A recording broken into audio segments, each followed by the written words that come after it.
we go. I think I managed to use my brain and figure some things out. How about that? Aren't I a smart boy? Good morning, afternoon, evening, everybody. I hope you are doing quite well. I myself am doing alright. It was a pretty good Monday, actually. I don't usually say that about Mondays, but it's important to start off the week on a good foot. And it certainly was not a bad foot. So for me, I will absolutely take that. As I pour myself some juice here. I'm a little bit loud, aren't I? Let's turn this down a little bit. Alright. Please bear with me. Apparently there's apparently a update or something with Streamlabs, which I was not anticipating, by the way, because there's a little bit too many changes going on right now, because I have a new webcam, you can see up there, so I'll be figuring that out as far as how that's going to be set up and how I'm going to do that going forward, which will be interesting. So if the camera quality isn't as good as you would like, trust me, I am going to be trying to take care of that on my end as well.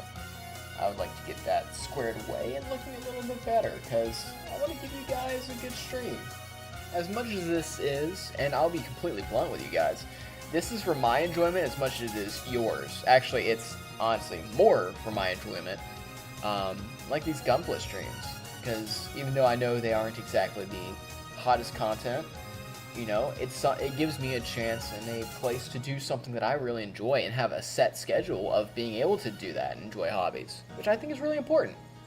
But I am going to try and make sure we get a little bit of quality in there, even though this is a scuff stream.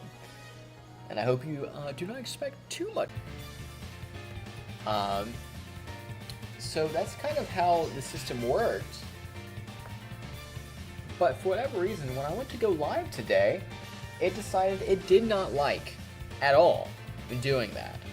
So I beg your forgiveness with a little bit of jockeying around, a little bit of monkeying around with things earlier. If I can, I'll go back onto the VOD and kind of cut out that earlier bit. So if you're watching a VOD later on and all of that earlier in and out audio and things popping up on the screen and going out of the screen, hopefully that will be taken out and you will not even know what we're talking about right now, other than this little recap. But as much as I do love yapping and holding on to the start of the stream, and wishing you guys have had a happy Monday and a good start to your week, we have got a kit to finish. We have got our boy, the Heavy Arms. As you can see here, we've got him put out in attack mode, as it were, with all those ridiculous missile pods. Those missile boxes on full display. We have got to get him built up, because if you'll notice, spin this around for you guys, we've got a minigun over here that we don't have. You can't tell on this side, but he's got a bayonet gauntlet, like Republic Commando, which is pretty freaking sick. And I believe he's got one other weapon. And then on the sides, over here and over here, you can't see it because of the positioning. Let's show it on here. We got these panels here on the sides, on the waist, that we need to put together as well. So let's get that started. Open that bad boy up, and let's get some Gunpla happening. I do like some Gunpla myself, if you can't tell. And I don't anticipate this to take overly long. And if we get through this really quick, then I will just do a little bit of show and tell with some of my model kits that I have and I've put together. Let's see, we're gonna need the XBs because we're gonna look at the waist parts here. Waist is in the hips, not waist is in its waist. W-A-S-T-E, waist. Let's see. I need F, C, and A. F, C, and A. Okay.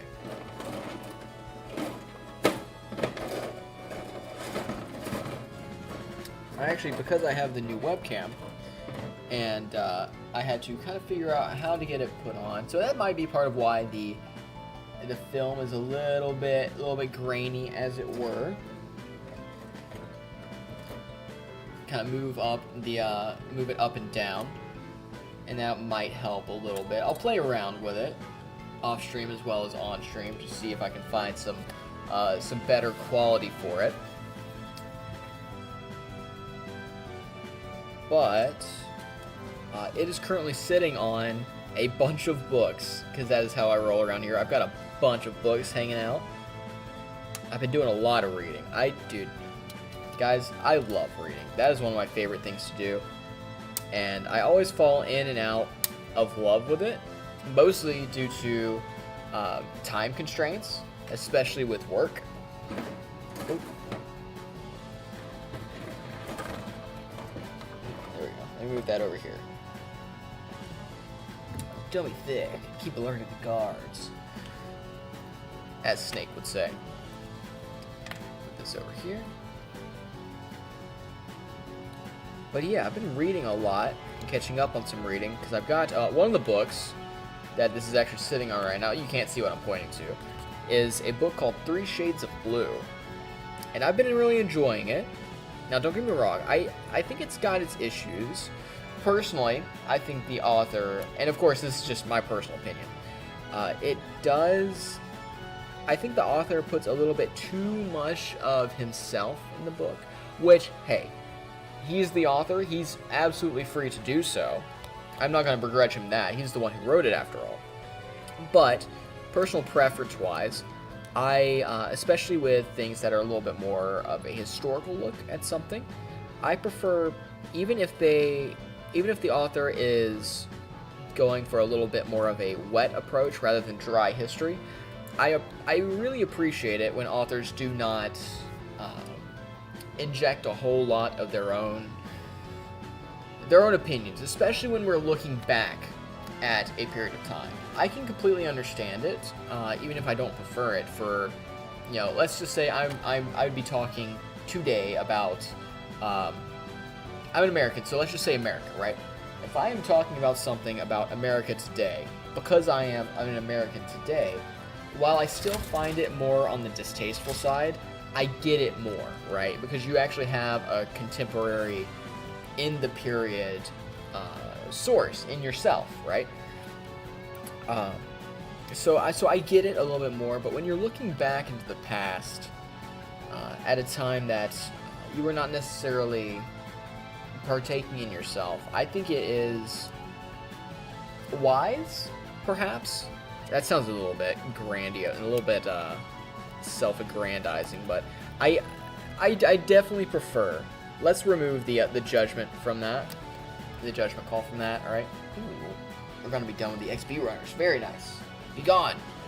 I think it is a very good thing to do, because I think a lot of books on history have a flaw in that they will try and lead you, if not explicitly and implicitly, towards a certain conclusion about the events, or start to I'm not saying this is what this book is doing, I want to make that very clear, but I've read other books before that have kind of subtly pushed you towards certain conclusions, whether it be about the subject matter itself or about things that are ancillary to the subject matter at hand, and I find that quite distasteful.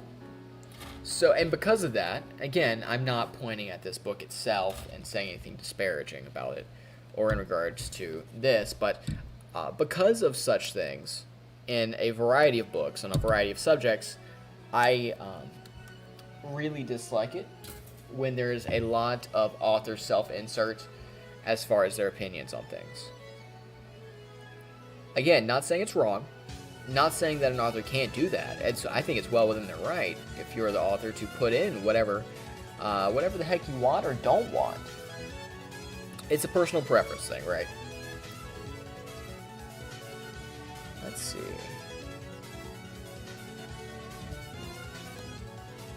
So let's do the things that are going to be similar between these bits. We in the waste. Let me get the actual piece that needs to go into. That would probably help, right? Let's see. Have these seating pegs there. But yeah, I'm reading this book. I got way off topic, didn't I? Or at least the a tangent within the topic. I'm reading this book called 3 Shades of Blue, and it is about Miles Davis, John Coltrane, and Bill Evans, primarily. A lot of the early book, actually I'm about let me look at about a third to a little bit more, close to a halfway through the book, and it's primarily about Miles Davis, who is a fascinating individual. I highly recommend you pick up the book. It also has touched on Coltrane, and not as much Bill Evans yet. I look forward to that. But it is about Miles Davis and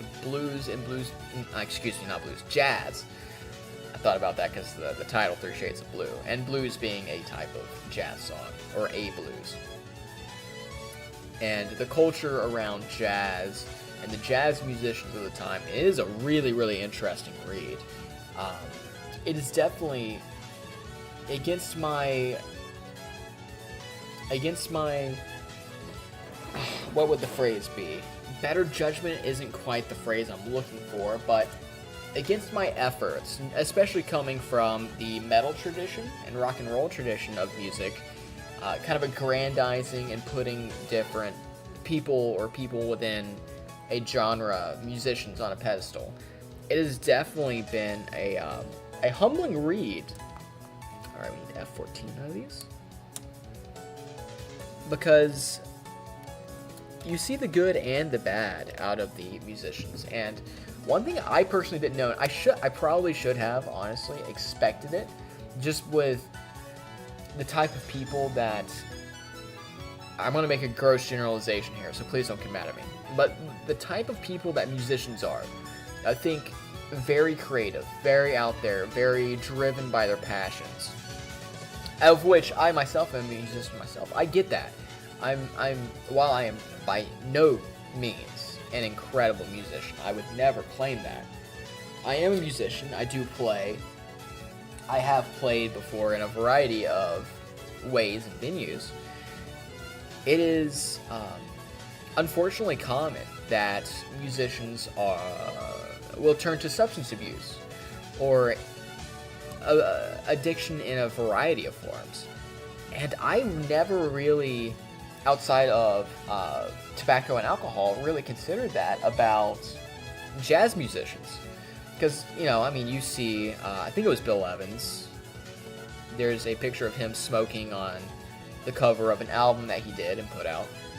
And a couple of other people as well. And, you get the old black and white footage of jazz musicians back in the day smoking while playing and such. Even to go into other genres as well briefly, there's a lot of Stevie Ray Vaughan where he was smoking while playing guitar on stage. He's a blues player, session guitarist for a lot of people. Like he sessioned for David Bowie. There we go, I finally got it out, for example. So it's one of those things where I expected some of it, but not to the extent. Like, especially with things that are still very, very prevalent today, right? You hear on the news today, such as heroin addiction, right? Because a lot of back in the day, and I'm talking like 40s, 50s, 60s, heroin was a huge deal amongst jazz musicians, and I had absolutely no idea. I mean, the book goes into Miles Davis being hooked on heroin for a while and having an incredible struggle with it and trying to break out of that addiction. And it makes no bones about it that it was not a good thing, that it was horrible and self-destructive. Or other figures that you might have heard of, like Charlie Parker, if I remember correctly, who was pretty dang strung out. And the tensions that made between some jazz musicians, and then also it being this kind of culture in and of itself, where it was kind of like your mark of honor, your kind of entrance fee, your, you know, it was just the done thing, which is fascinating because you also hear that, especially unfortunately, there's a lot of that in rock and roll and a lot in metal as well. I mean, everybody from Van Halen, who, you know, I don't even know half the stuff that he did, but at the very least, incredible amounts of alcohol consumption. And like Head from Korn, who has talked about it before, about his own addictions and how prevalent those things are, and how destructive they can be. So that's something that it really opened my eyes to. But also, I mean, besides that, which of course, you know, drug addiction in musicians is always going to be a kind of hot button, as I throw things around, kind of the hot button salacious details, right? Even though I do think it's important to recognize the humanity and the very human struggles of musicians, but also little bits of their lives and following around, and how, I mean, like we do with the rock and roll guys, you know? From my own tradition that I hailed from in rock is how much we lionize these guys and romanticize the conditions that they were in. But they were, you know, living with, a pirate's heart, you know, living rough, living off of no money, sometimes having to try and figure out how to support a family, you know, sometimes with multiple kids, off of, you know, basically no money, in a sometimes hostile environment to them, personally, and to the music that they play and that they're passionate about. It's a fascinating read. So if you are, specifically if you're a jazz fan, you know, learning about that time and the environment that jazz came out of, which I was very fortunate knowing a couple of older jazz musicians to me. And I mean, you know, the time I was thinking of, I was probably, early teens, so now they're probably in their late 60s into their 70s. To me, you know, that kind of range, as of this moment, probably in their late 60s into their mid 70s, jazz players who actually, you know, played, even if they aren't the kind of people who got the global acclaim that, you know, people like Miles Davis have gotten, but still people who cut their teeth and were around the scene, you know, even if not back into the 40s and 50s, but still, they've got a direct access to a lot of that history. It's just fascinating to see, you know, and to see the different things that are going on.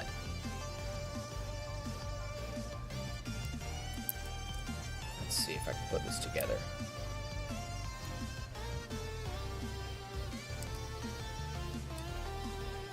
Can I put this together? Local man doesn't know how to put together Gunpla kit. More at 11. But yeah, if you're a jazz fan, if you've grown up around people from that environment, I highly recommend it. And even if you aren't, if you're just a fan of music or of interesting bits of history itself, I highly recommend 3 Shades of Blue. Please don't let my own concerns and distastes for certain styles of writing dissuade you. Definitely pick it up. I think it's a great read. I think it's a very, very great read.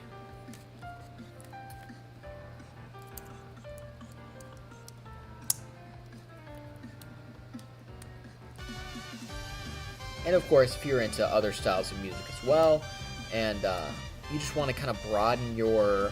That's kind of cool. That's kind of cool how it's put together. I like that. Kind of broaden your knowledge of the other styles, especially in... this is something that I'm very passionate about, because I am a very, very passionately American person, and I make no bones about it. I love my country very much, and jazz is American music. As much as my heart bleeds rock and roll, along with red, white, and blue, rock isn't rock isn't America's music, right? It is some of our music, for sure. We definitely had a huge hand in developing rock and metal, but jazz? Jazz is American music. And I think as an American, learning about our musical traditions, because music is such an important cultural thing that we develop, I think it's very, very fascinating to look into and learn about. I think it's a very, very valuable exercise to do. Let's see. And if you're wondering, by the way, why I am waxing poetic about my country more than usual, it is because if you are not American and you don't know, it is the July 4th coming up, which is our Day of Independence. It is when we celebrate our national independence from Britain. Nothing against the Brits. You had a good run. You just, we were the wild, rebellious children of the colonies. Nothing against your mom, but we had to do our own thing. And in a similar vein, jazz is very much a rebellious, out there, eccentric experience. It's a weird genre with a lot of different shifts. It can be melodic, soulful. It can be very by the numbers and traditional. It can be incredibly experimental and almost unrecognizable from its own self. It's very American in that way. Which, by the way, I'm sure I'll stream at least once more, probably tomorrow, before the 4th, which is on Friday. If you're another American, happy Independence Day. I love you guys. And I mean that genuinely. I may not like all of you guys, all my fellow countrymen, but I do love you because you're my people. And I think people don't. I don't think people say that enough. I want nothing but the best for my people, and I love my people. And you know what? Because I know someone will be weird about it, there's nothing wrong with the other people of the world. I love them too. But Americans are my people, and they hold a very special place in my heart.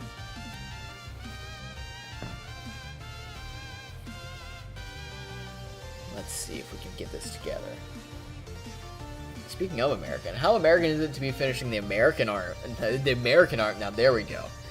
Shoot, maybe I'll repaint the heavy arms later in American colors. That'd be kind of funny. How American is it to be finishing the heavy arms right before Independence Day, huh? We are a people who have embraced the big gun, as it were.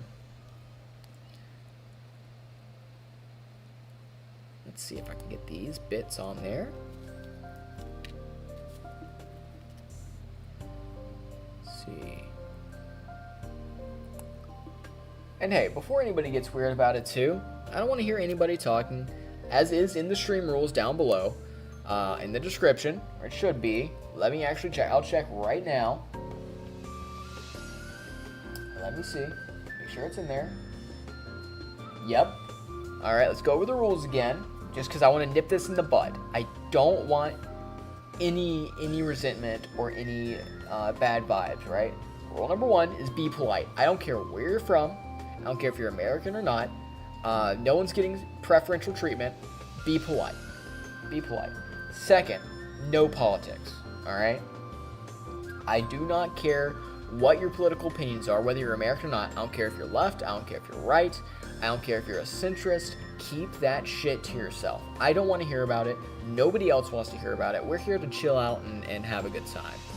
And I don't care where in the world you're from. You could be from Australia. You could be American. You could be from Japan. Bonus points for Japan, but that's besides the point. You can be from Iceland. You can be from Saudi Arabia or Jordan or Israel. You could be from Mongolia or China. I don't care. You could be from Serbia. I don't care.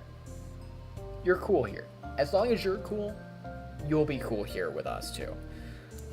So I just want to make that absolutely clear, because I'm not going to suffer any shenanigans.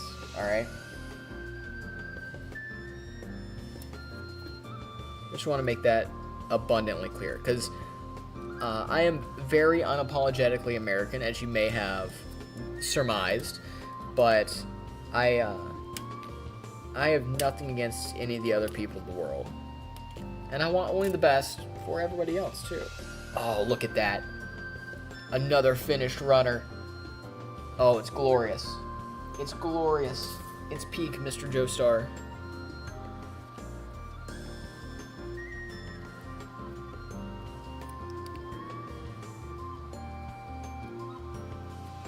Actually, funnily enough, since we're doing the heavy arms, I meant to, over the weekend, watch more of those videos you can find up here on YouTube that are copies of the programming blocks for Toonami, but it ended up completely slipping my mind. I was quite the busy boy this weekend, as I mentioned on the earlier streams from this weekend.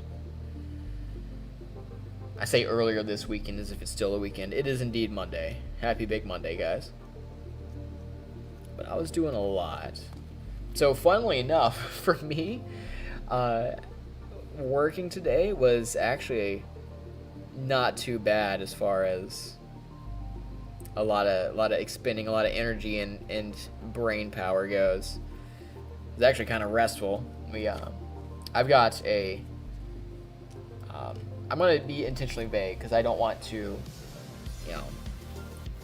I don't want to put forth where I am at or who I'm working with, because I feel like that was unfair to them to put them up on the internet without their permission and consent. And I just don't want my personal location and information to be out there in totality. Like, I'm sure somebody on the internet could be like, I'm gonna scroll through 5 million years worth of Facebook to find a guy that's got those same tattoos, but a little bit of discretion I think is good. But back to the point, I've got a very good, if eccentric, she's definitely an interesting cat, but I've got a superior at work who is getting me trained up on my new job, which, if you guys don't remember, I very recently, about 2 weeks ago, 2 full weeks ago, started a new job, and it is still going very, very well. And man, I am so thankful for it. I am really thankful for it. Even though I'm still very, very new to it, I'm very, very, I'm very much still cutting my teeth. Let's put it like that, right? It is so much better. And the things that I hear people complain about in the office are so much. Well, it's not unimportant. I want to make that very clear. It's not unimportant. But the ridiculousness and the bombacity and the bad vibes are so much less. It is incomparable. Dude, I smiled at work today. Like, I laughed genuinely. And was able to laugh around with coworkers genuinely multiple times in the day. Like, to me, and from the environment that I'm coming from, with the exception of a couple of people who are absolute sweethearts, it's incredible. And I hope you guys, if you're in a rough patch with whatever your profession is, I hope you find that too. And I'm genuinely hoping that it stays this way for me, man, because I was not in a good way. And it's a good thing, man. I've run into a good thing, and I'm definitely gonna be trying my best to keep it that way and learn as much as I can and be useful where I'm at. But yeah, man, like. Look at that. Oh, it just gets more ridiculous every time we add something new to this kit, man. Isn't that sick? Alright, weights are done. The work has been good. And I mean, it's work, right? It's work. So it's not like I'm just out there sandbagging and not getting after it, but there's a certain quality to doing something that it just pulls all the life out of you, and not having to be in that situation anymore, and not dreading going into work every day. It's really cool, man. It's really freaking cool. Like, I would have never had the energy to do this before at my last place, just because of how draining it was and how just absolutely beat up I felt beforehand. Alright, we need F-24s. And I'm sure as the days go on, I get more and more blooded in it. There will be good days and bad days, of course. There already have been. Dude, I was working on some stuff last week that was gnarly. I mean, I was fist fighting with some spreadsheets, man. Making calls and wheeling and dealing, figuring stuff out. It was a lot. But at the end of the day, I was able to go home and be like, man, you know what? I did a good job. I'm proud of myself. I'm proud of the work I did. I feel like I'm supported by my team, you know? And I genuinely hope that you guys get that in your employment. And, you know, I really hope that if you aren't there, that you keep working and keep grinding to get to there, you know? Because grinding isn't all there is in this life. There's also Gunpla, as we're doing here together. But there's also other things, and that's another thing as well. God, this has turned into like Smol's therapy session, huh? And heart to heart. Stop me if I'm getting too freaking cringy. Blech. But another thing is being close to family. You know, because and having the time with my job and not feeling so beat up that I can't go and spend that with family, or not be in any kind of a presentable way around family, you know, because I'm very conscious about how I present myself, and I don't want my family to worry about me. They do a lot for me. I'm very, very fortunate in that. I know a lot of people don't have that. And don't get me wrong, I didn't always have that. I had a rough family situation growing up, but my family now with my chosen family is amazing. They're great people, and I love them very, very much. And being able to give that back to them and be able to genuinely be present when we spend time together is amazing. And I hope that you guys have the same. And to remember that your family are people too, you know? They have rough days, they have rough weeks, they have rough years, you know?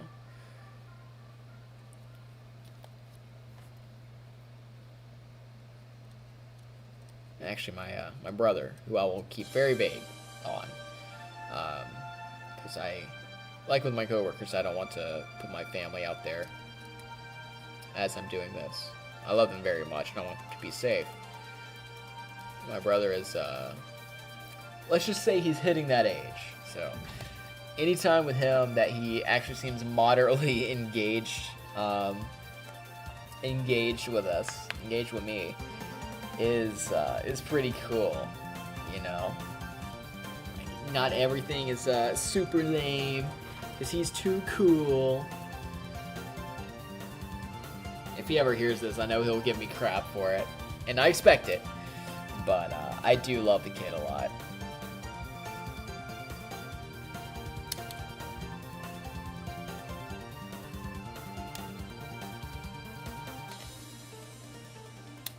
Let's see. Let's continue on with getting this backpack put together. Get those parts cut out.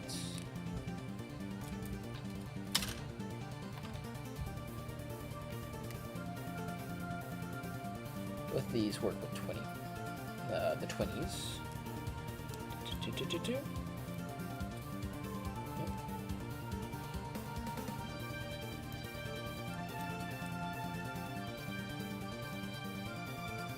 have to clean these up a little bit.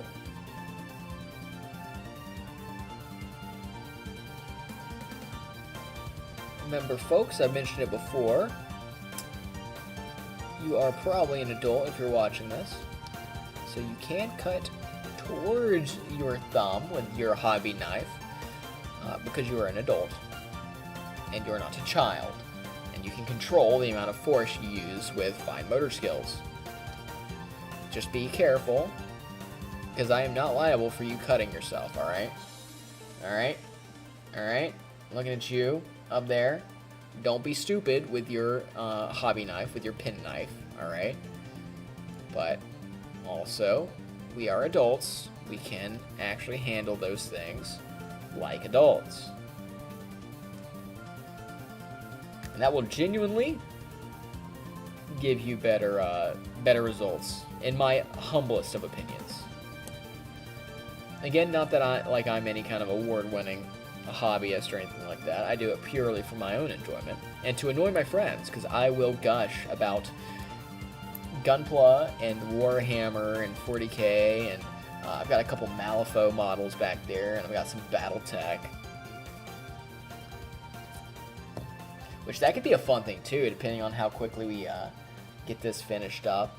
I could show you guys some of my anime figures too, because I put it on Twitter the other day, on Saturday I believe it was.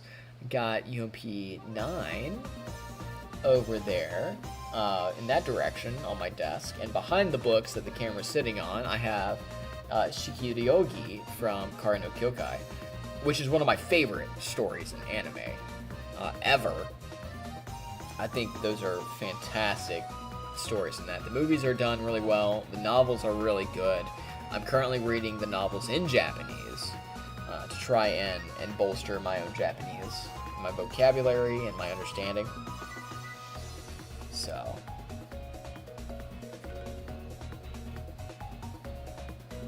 let's see here. Need this piece. One might say I'm a little bit of a fan. Okay, we do need to assemble some more stuff. We need E25 and 26. Do we need 22 anywhere? Apparently not.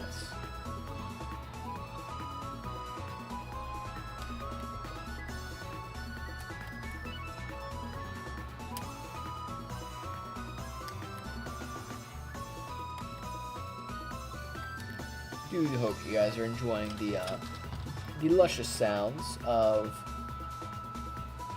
Tuhu that we have going.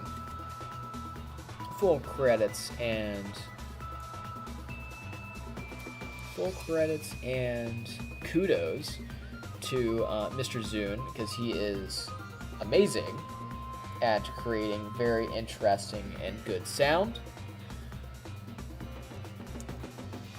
Let's see. I'll go to the inside. Good sound. Good songs. Oh my goodness.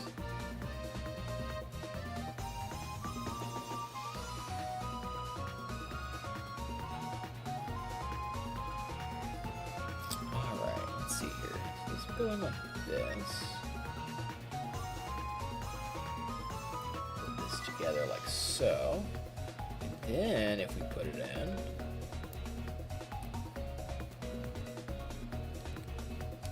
I see, the blind man said. How about that? All right. Let's get this other one done, right? Let's pull this off. If I can. Oh, no. Have I got it stuck? No. Sort of stuck. There we go. Be assured of your assembly, right? Before doing so, or you'll be a fool like me who gets things stuck and then have to pry them off. But fortunately, your hobby knife will be your friend when you do that. Ask me how I know. Get that in there. There we go. Alright. I will say, I've come around a lot on this kit. If you guys go back and watch, especially the first stream that we did, getting the torso chest assembly together, I was breathing a little bit of fire, right? Because it was giving me some trouble. But the rest of the kit has been largely smooth sailing, and I have enjoyed it quite a bit. It feels relatively good as far as structural integrity go. Like when I grab this boy, I kind of jostle him around a little bit in my hands. It's not a grenade kit, right?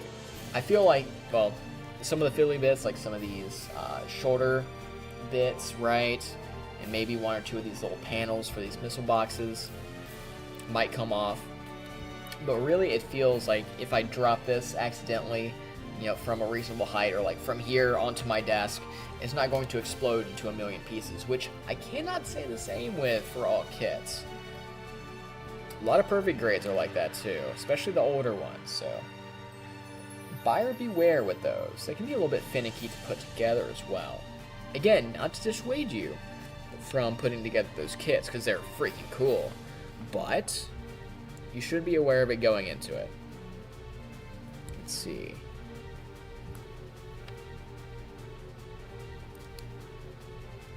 I'll put together a red stray frame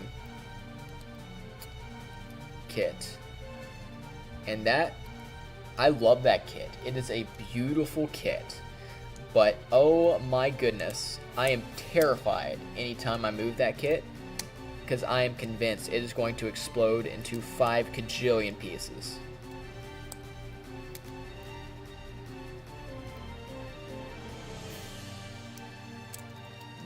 Let's see here. Let's see here. Did I put it on wrong? Should be like this. There we go.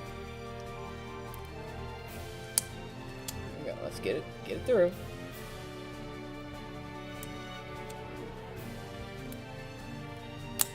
Come on, I was just complimenting you. Don't do that to me.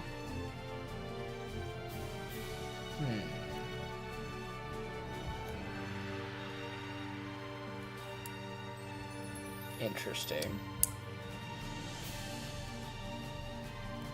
Interesting.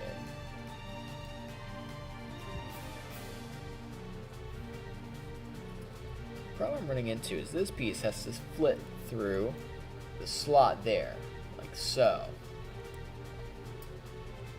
It doesn't look like it's got quite enough leeway. And those should be pointed out as such, I think.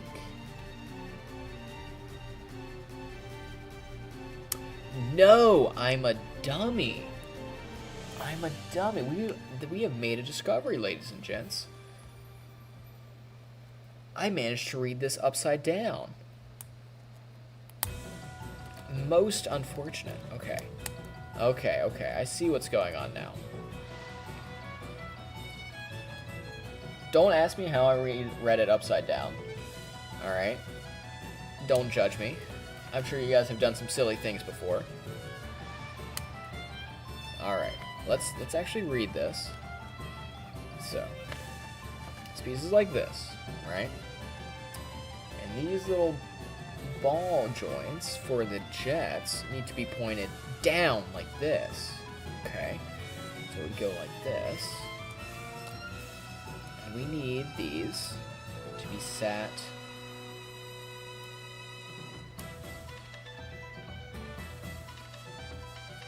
like so.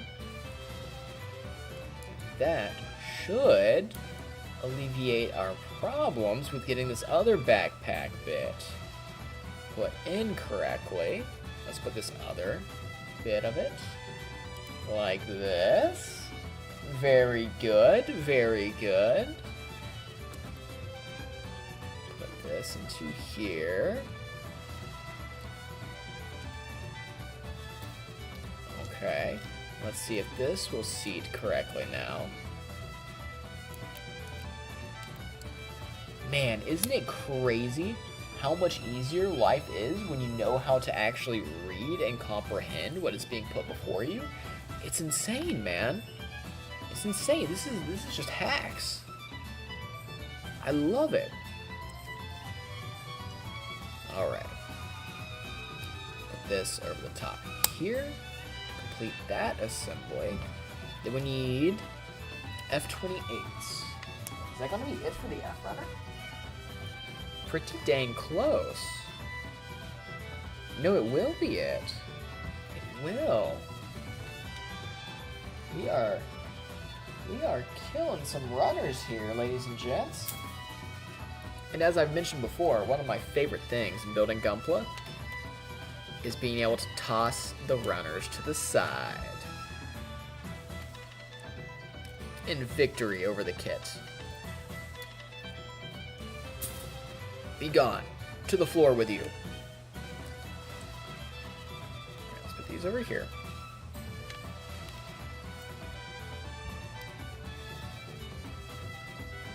That in there. That in there.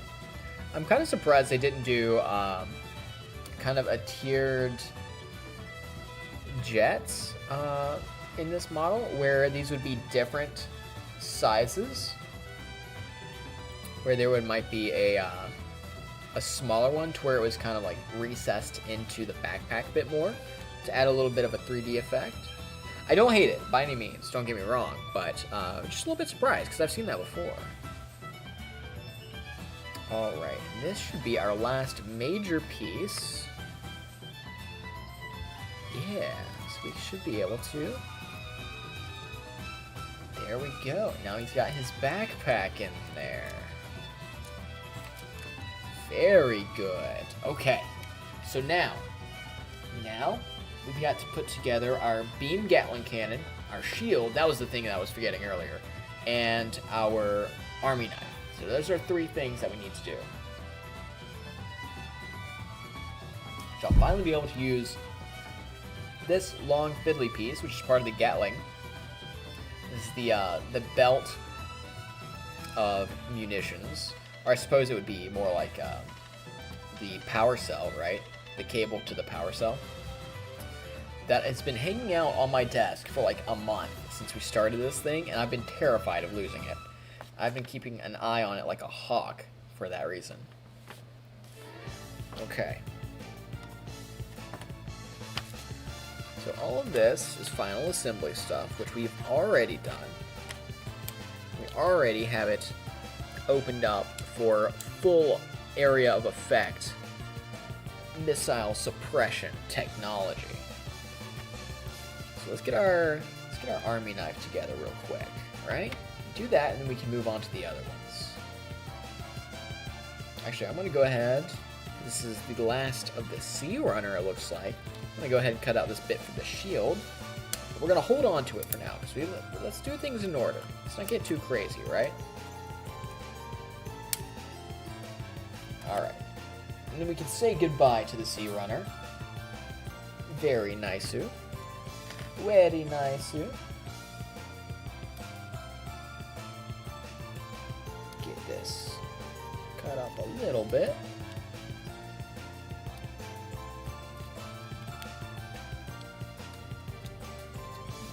Trim that up a little bit so it's nice and presentable. Well, more or less. Alright. Then we need the H runner. I think all of these are the H runner, actually. Over here. I realized that I was signaling over here. It's going to be stuff in the H runner. So let's go ahead and grab those. Where is H?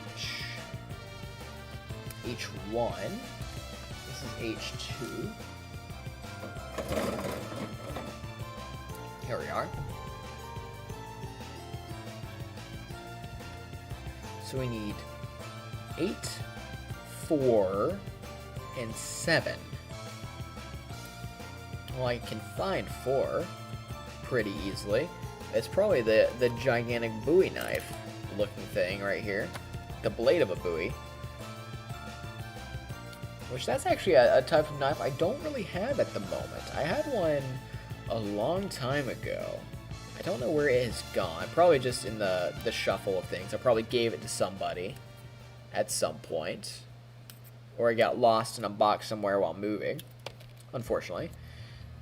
Okay, this is gonna be 7. 7's gonna be on our left. Remind me, guys. This part over here is 7. But I did at one point have a Bowie knife. I've got a couple of fixed blades, but nothing, how shall we say, impressive. You know, nothing that will make you quote Crocodile Dundee over. You know what I'm saying? And I would like to change that in the near future, especially as I would like to get more back into hunting and outdoorsy stuff and all that good stuff. Because I would like to hike some of the trails across America. Some of those being multi-day backpacking type deals that I would be going on, such as one of the more famous ones that you might know of is the Appalachian Trail, which runs through most of the eastern seaboard. A lot of it nestled within what we colloquially call Appalachia, which is a lot of the southern states. And having a nice, good-sized knife is it's just useful, you know. Open cans, you can start fires, you can cut rope and cord, you can make repairs and all that good stuff. You can cook. Knives are incredibly useful. Having the appropriate sized knife for the appropriate activity is incredibly invaluable. Alright, let's see here.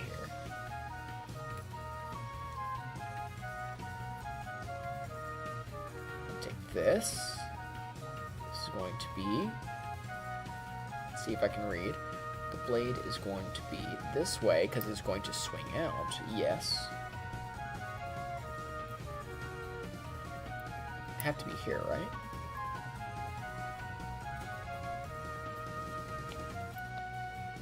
So this one. It'll slot into. And this will go into this one. There we go. We got our little knife. And it'll swing up.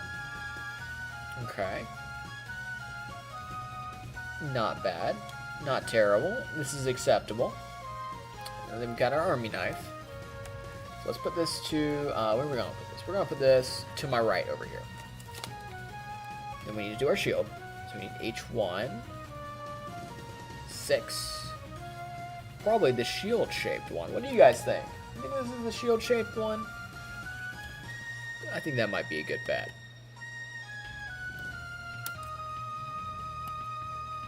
Let's do that. Put this to the side here. Make sure it's shaped down just a little bit.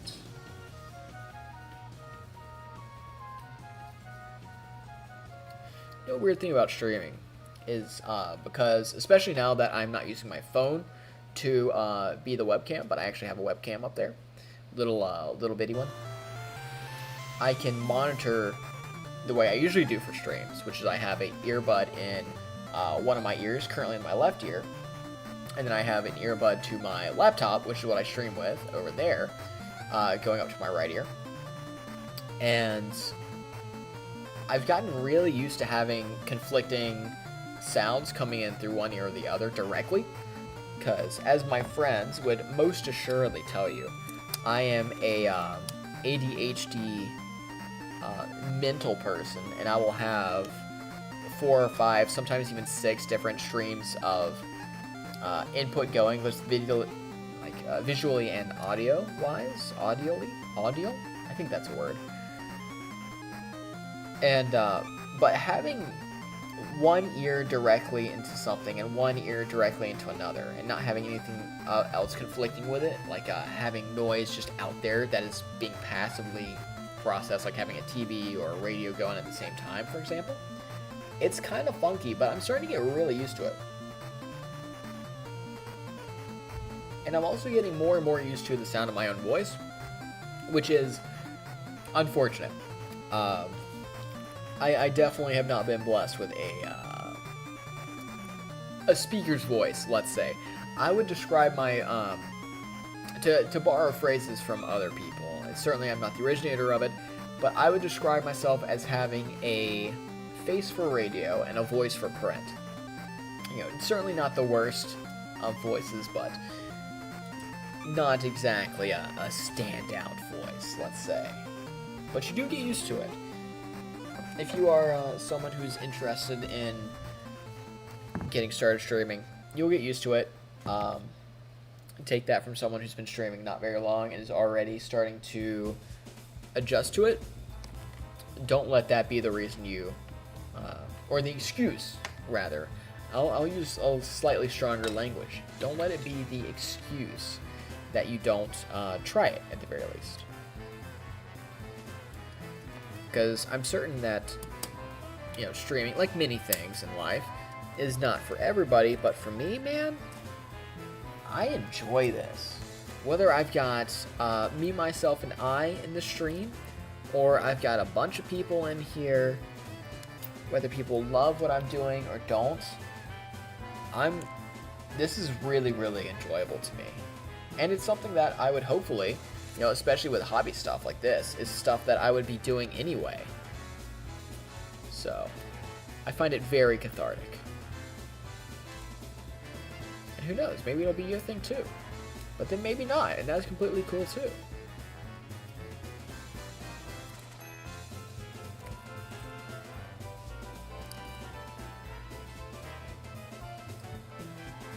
One thing as well, that may be very shocking. I feel like everybody who streams has said this at some point who's introverted. But this is probably the most I speak during my day. Because I am painfully introverted. I could spend a whole lot of time, and by a whole lot of time I mean potentially months, without speaking to another human being at all, and be happy as a clam in saltwater, man. Let's see, G10 and G9. G10 and G9, okay. But with this, it does scratch that itch, and in many ways a need, because I am human like everybody else, and we are very social creatures. It does scratch the itch of being able to get out a lot of my talking and socialization, which is a weird thing. Like, don't get me wrong, but it does, and it does satisfy a lot of that.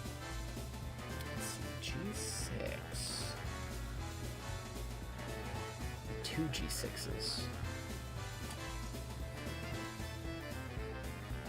Bam. Bam. Speaking of socialization as well, my freaking guildies on 14 weren't around over the weekend, and I was like, I'm gonna get on Final Fantasy 14, and I'm going to finally start to level Archer, because I would like to get to Bard at the very least, and unlock some of that stuff, and the ability to do the music. And then nobody was around. I was like, man, the one time that I wanted to get on and pester my guildmates, and be like, we should do stuff. We should, we should run some dungeons. If anybody is leveling, we can help them out. The one time I'm on and I'm game for that, nobody's around. I'm like, alright, come on guys, how dare you not read my mind? I cannot believe this. I jest of course, but that is kind of the ups and downs of having a guild, people that you don't know directly in person, right? And I do really enjoy my guild. They're very, very lax, very chilled out, which I appreciate. I've been in a wide variety of guilds with a wide variety of people, and I do definitely prefer the lax, no pressure. If you want to play, then we'll play. If you don't want to play, then it's not like someone's there checking if you've been on in the past 5 days. Or you might be kicked, or anything like that, so. I've definitely been in some guilds that are a little bit more hardcore than I like to put out for.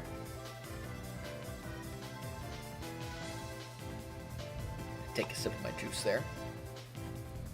By juice, I mean adult juice. By adult juice, I mean Let's see, what is this? What am I drinking today? Golden Monkey. Belgian style triple. 9.5 ABV, so definitely drink responsibly. I do like drinking quite a bit, but I will always advocate for drinking responsibly. And never if you're underage in your country. Do not do illegal things. Let's see. But if you are of age and you are going to drink responsibly, I highly recommend it. It's got a really cool, it's kind of sweet, and it's kind of got the Hefeweizen, like creamy, cereally taste with a bunch of like banana to it.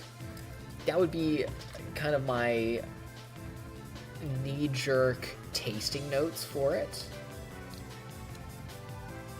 And it's really interesting. I quite like it.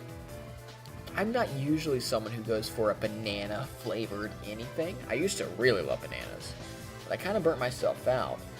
And yet, it gets me, man. It's good. It's a good drink.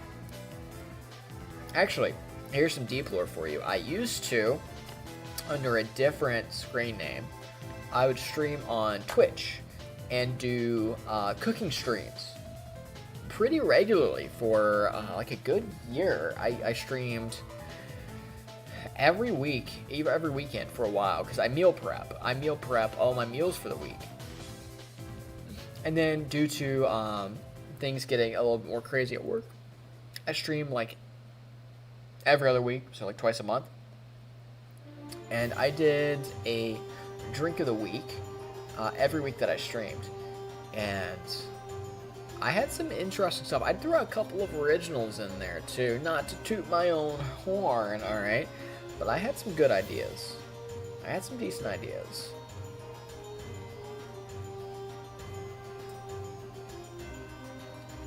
I did, in fact, used to be a bartender. Again, nothing fancy, as many things are around here. Nothing crazy, but I do have some experience behind the old bar. I actually recently came up with a funky drink that I quite like, which is it's a very much like a vacation-y drink, but it's not like vacation juice, if you know what I'm talking about. It is just really nice and refreshing and cool, and it's got a fair bit of volume to it. So what it is it's a mango or whatever kind of fruity, refreshing sparkling water you have available to you, but for me it's the Liquid Death mango chainsaw flavor, and then you put 1 shot of bourbon and 2 shots of rum, dark rum of your choice. I did it with what do I have over there? It's Captain Morgan. I think it might be a single barrel. I can't remember, and I'm not gonna reach over there to grab that bottle. But I would probably recommend like a Plantation 5-year, honestly. If you're going to do it, I think Plantation 5-year is a fantastic bottle. Very affordable, very tasty. It tastes like snickerdoodle cookies, I swear. So that's what I would recommend. But I think any dark rum, moderately spiced, will do good. And it is a lot better than it may sound, especially with mixing bourbon and rum. You don't see that very often, mixing those two spirits together. But I think the bourbon really does. It's not for proofing it up. It's for kind of giving it a bolder flavor. But then you get that that really refreshing, bubbly fruit flavor out of the sparkling water, and it works very, very, very well. All right, let's continue on this Gatling cannon.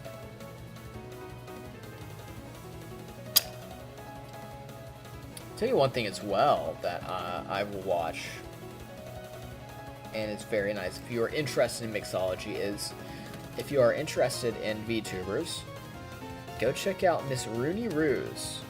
That is Miss Rooney Ruse over at Face Connect. She will do the Black Rose Lounge on occasion. She actually did one recently, doing more vacation juice drinks, more tiki drinks and vacation style stuff, beach drinks.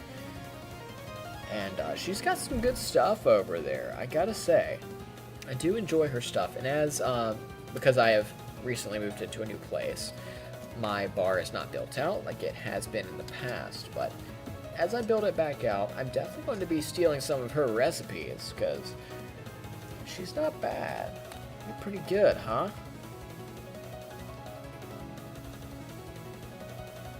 That's definitely a recommendation. And of course, channels like How to Drink is very good as well. There's a bunch of other things. A bunch of other channels as well that are very, very good at mixology. Which, if you're not in the know, mixology is just the fancy snooty term for I mix a bunch of alcohol and other stuff together to make a delicious drink.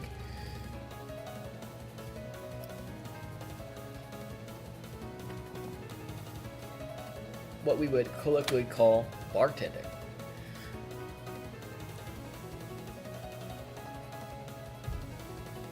Alright, let's see.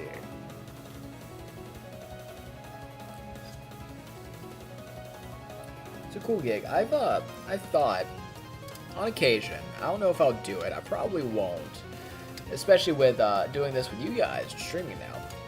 But I have thought about going back to bartending. Not as, like, my main gig, mind you. It's hard to make a lot of money off of bartending. But, you know, just picking up, you know, a shift or two at some local places just to get out and socialize and talk to people. You know, kind of get to know my community a bit more. Because I do think that's important, you know, to get involved with your community and the people in it. And if you've never bartended before, guys, let me tell you, at the end of your shift as a bartender, you will be peopled out. I don't care if you're an extrovert or not, alright? You are going to have all you want and more of people. I guarantee it. Let's see here. Some people, I swear, man. And this comes, genuinely, this comes not out of any kind of ill will or ill feelings towards anybody that I have served when I was a bartender. But it is just a reality of the position itself. Some people do not know the difference between a bartender and a therapist. You will hear some wild things. Not everybody. Some people are very mild and some people are very well behaved and handle their drink very well. And then some people, oh my goodness, some people will tell you things you could not torture out of me. I mean, they will just tell you everything about everything that's going on and everything about the people they know around them. Which sometimes is really funny, and sometimes is like, whoa, buddy, I'm gonna need you to don't.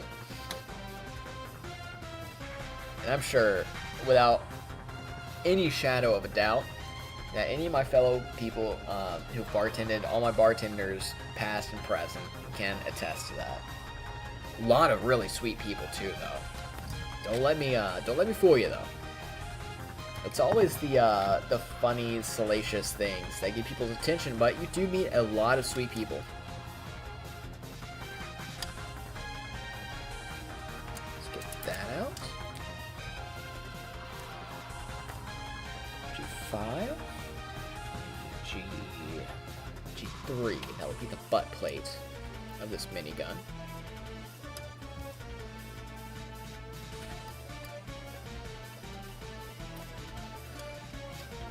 Funnily enough, to bring it back around, since we talked about America earlier and guns, very briefly, because we are American here, I very, very briefly, and I won't say what the position was or in what way I was employed by them. Not, and understand, that's not because I did something super high speed and exciting or classified or anything like that. That would be incredibly disingenuous. It was very, very boring, not all exciting work. But I did work for GE as a whole at one point. And if you know GE, General Electric, you know that they make things that spin, right? That's kind of their thing. which is everything from washing machines to cars to the GAU-8 Avenger, which, if you're not a gun nerd like I am, and even I'm not as much of a gun nerd as some people are, the GAU-8 Avenger is more accurately described as the gun that they built the A-10 Warthog plane around, which is something that I find very, very funny. And understand, again, I didn't work for weapons development or anything like that. I didn't have any kind of like anything flashy like that. I was a pencil pusher, right? But it is still fun to say that I worked for the company that made the GAU-8 Avenger.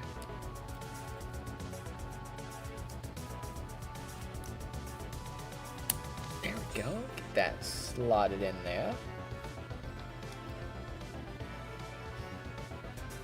Alright, we're going to need the H runner again. We're going to need a whole lot of the H runner.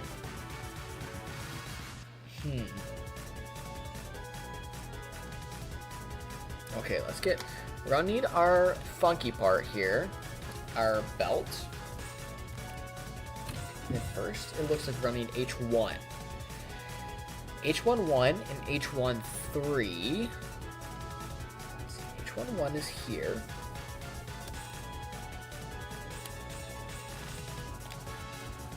Okay. Alright guys, this one is 1. Help me remember that. I'm relying on you guys. Help me out here. And this. Ooh, get this out. So this one is 3. Help me out guys, alright? I'm trusting you guys. Don't let me down here.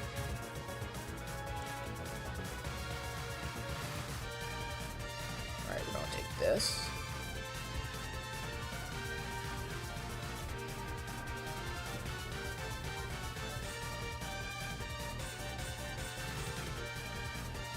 Let's take 1. That was 1, right? You guys not messing with me? I hope not, because I can't remember. This build is going to get real funky real quick. I'm relying on you guys. Alright. So we've got 1 that's going to slot over this.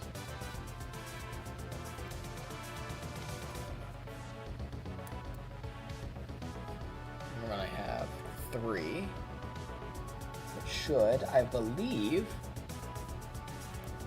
go over the top of it.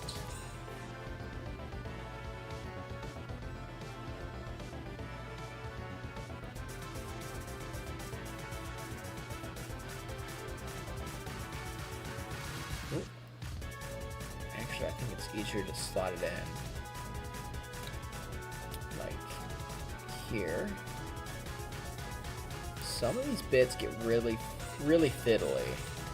I noticed this with the Sinanju or Shinanju. I'm not sure which it's supposed to be. Shinanju, I believe. But I believe on the box. Do I have the box around here? I don't think I have the box right here, but I've got another master grade, the Sinanju. I'm gonna call it the Sinanju from now on. I've got it put up over on a shelf back that away, which is really cool. I really like the kit, and I really enjoy putting it together. But there are bits like this that are similar, where you have to put pieces on a non-rigid, on a flexible piece, that are a little bit, let's call it interesting, alright? It's interesting. But that's alright. We do our best around here. Actually, we need H2 first. Okay, that was H2. Which is like this, where we have a flexible bit, and then we have to put a lot of other bits on, which on one hand, let's be honest, it adds a lot of depth visually. It makes it look a lot more visually appealing, and gives a lot more I don't know, what's a fancy person word? Visual fidelity, perhaps? A lot of realism. It textures it, I suppose, to the appearance of the machine gun belt. these out. But the trade-off for that is you've got a lot of these very, very little pieces that have to be put onto another very fiddly, very flexible piece. You got to be very careful because it's very easy to lose these bits, and it's very easy to get them mixed up if you are the kind of person who cuts things out for a part in batches, or one of those psychopaths who cuts all the bits out at once, which I do not recommend, by the way. Now look, if that vibes with you and how you're able to do things and understand how to put the kit together, more power to you. But for me, there is no way that I would be able to do that.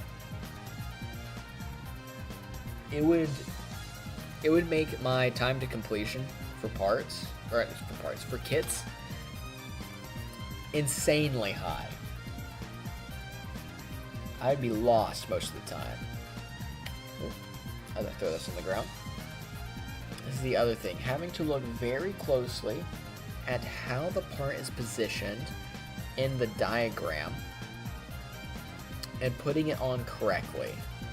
Not as bad with Sinanju, but with this, it's a little bit more important because there is a suggestion of movement in it, right? Because the power pack or the bullets, however you prefer to look at it, it's a beam gatling, so I like to look at it as a energy conduit. There's a suggestion of movement from the power pack into the Gatling cannon itself. So how these are positioned is actually important for that specific purpose. And then, because there is an interesting phenomena with humans, where because we are so pattern recognition oriented, which is a really cool thing about how we are built. And I highly recommend you look into it because it's funky. We're really cool creatures. If you have one singular piece that is not oriented the same way as the others, it catches the eye very readily. It's like, for example, if you are looking for a counterfeit bill as far as money goes, at least with US money, I assume it would be very similar for other counterfeited bills of other currencies from other nations.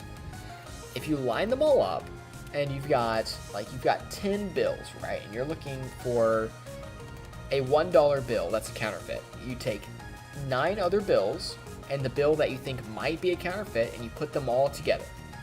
And because that one bill is slightly different than all the others, you'll be able to pick it out way easier when you put it up against a bunch of other bills that are legitimate, that you know are legitimate, because we are so geared towards pattern recognition. Funky, right? We are weird creatures. Actually, I did not put this part on, did I?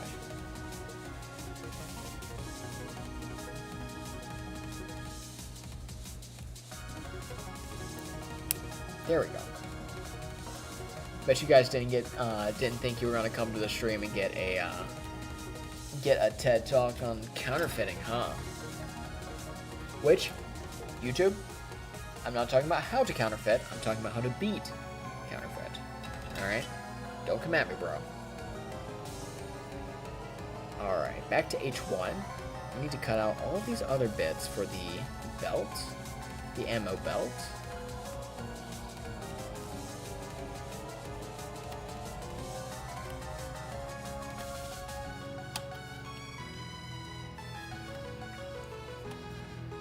Get these cut out.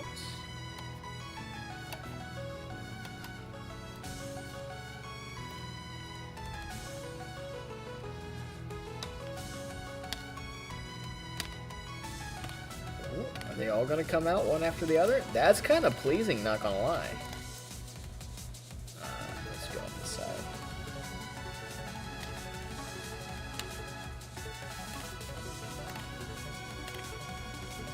Last one there. Pop that out. And let's thread these through, just like the others. Fat part down. So as we were talking about, we've got that suggestion of movement. And I will say, as much as these parts can be a pain, that is going to look really cool. I mean, even if I bend this, you can see a little bit of how the light catches it, and you can see how it catches along the individual parts, which makes it look really high quality. And I'm telling you guys, this is going on my shelf immediately. Because as much as I didn't like the torso portion and putting that together, the rest of the kit really comes together. And even with my gripes with it, it looks really good. And after a little bit of TLC, a little bit of panel lining, a little bit of blemish correction, mostly from my errors, cutting things out and shaping them down, it's going to look really good. And honestly, I'm really tempted because it would be really easy because a lot of the colors are already red and white. Paint this thing with a little bit of blue in place of the yellow, making it American colors. It might be kind of good. We might make that a stream, actually. We might go ahead and do that and oh, look at that. See, you can see where it's got the segments in it, but it's still together. There's enough of them in there to make it look like one big segment, but it's still movable enough to be an ammo belt. But yeah, as I was saying, having that done in American colors, that could be cool. Let's grab H2.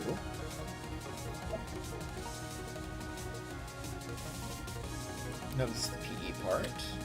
Where did H2 go? Over here. Yes.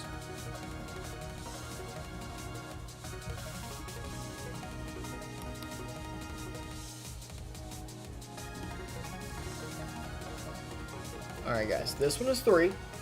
Right here. Don't let me forget, okay? I'm counting on you guys. And H2-1, even though we're going to use it very quickly, is going to be right here. Don't let me forget, guys. This is H1. This is H3.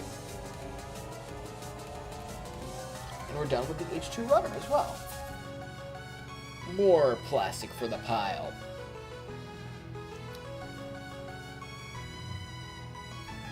Alright, where are we at? At the end of the runner. Not the runner, the ammo belt here. It's going to be faced downward. Maybe. Is it faced downwards? No, it's faced this way.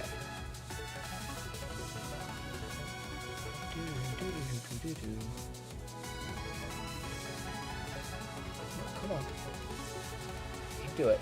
Get it together.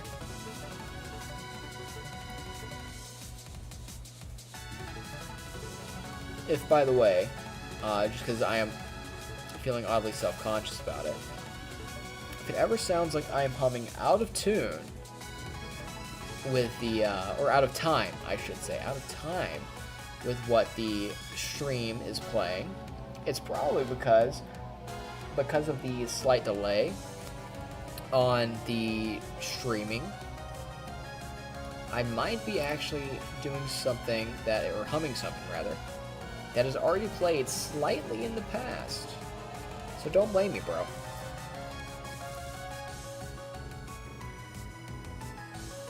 Let's see.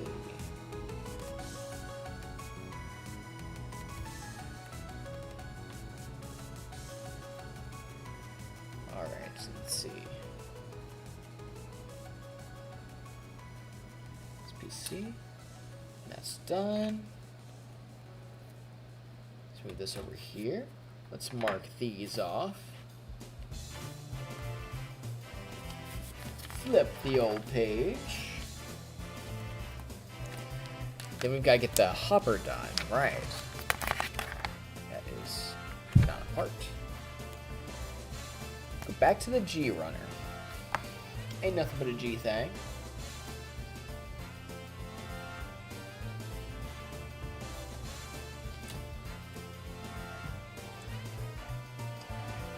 15, 16, 13, and 14.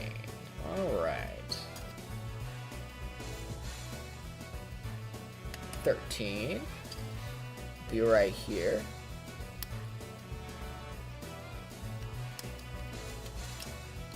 This is 13. We're going to put them all out in order. We're going to batch this.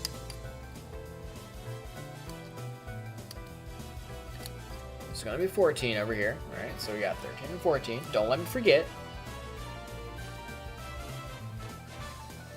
We need 15. It's going to be... Let's flip this around, actually.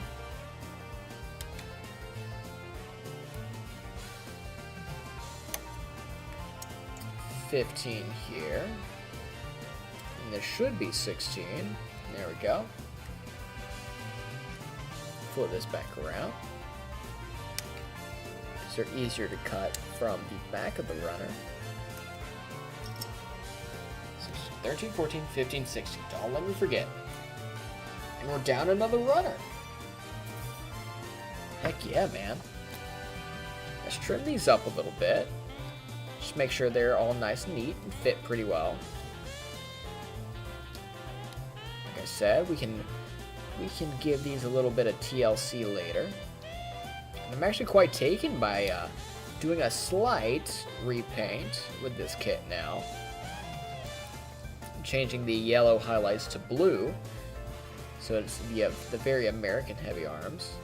So we might do, probably not the next stream for Mecha Monday, because I would like to keep Mechanicus actually as the slot for now, do a video game. Maybe after we get through Mechanicus, we can get back to another Gunpla kit or model kits in general. But at some point in the future, I would like to take this kit and show you guys how I like to do a little bit of TLC on the kits, do some panel lining, do some repainting, and all that little fun detailing stuff. But that'll be later on, I think. Because one thing I do like to keep in mind of is kit fatigue. And by that I mean you work on the same model for so long that you start to burn out of it. At the end of the day, I want to be able to finish a model and sit back and be like, man, that was a cool kit to put together. I'm really glad I did that. I don't want to get done with it and just be like, oh my god. And I'm so glad it's done with. It was so much work. Because at the end of the day, I do this because I like it. Because I think it's fun. And I never want to come away from a kit feeling like, man, that was a slog. Let's see, 13 and 14.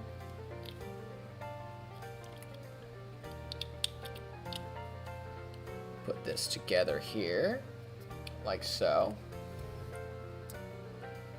Then we'll take, okay, first we need G16, which is this piece, right? This is going to go over here. Yes. Yes. Then G15 should go on top of here. Interesting. Very interesting. Okay. Then one side of this needs to slot into the bottom here. Okay. Okay, I see what's going on. I vibe with it. And the other side will hook into our Gatling.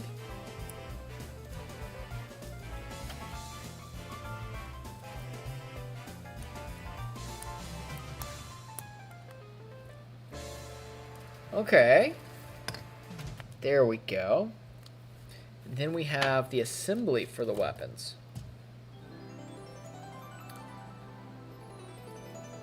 Alright. So first off, which side does the knife go on? That goes on, I think, the right side?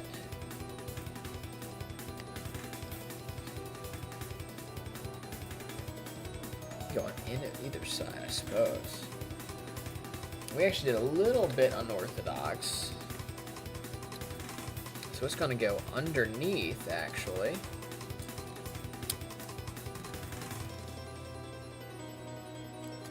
Ooh, maybe. May have to quick redo. May have to quick redo one of these arms.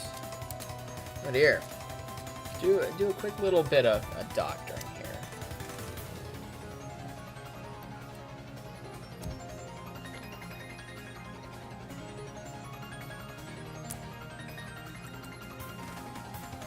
Ah, yes.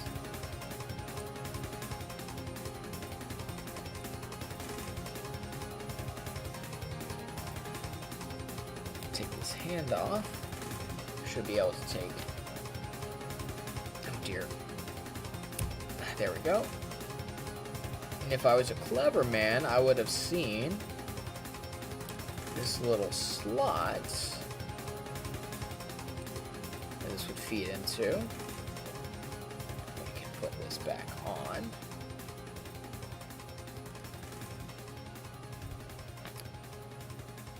Let's see.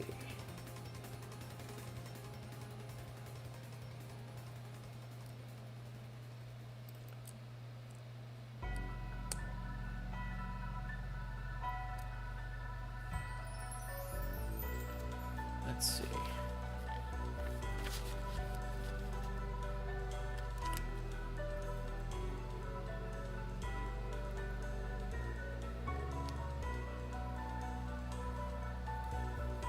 Slot this in here. And we can put the knife. That's not a knife. This is a knife. Take this. It goes down that way. Take that. Then plug our shoulder joint back in. There we go. That's a knife. And we need to look at the Gatling cannon.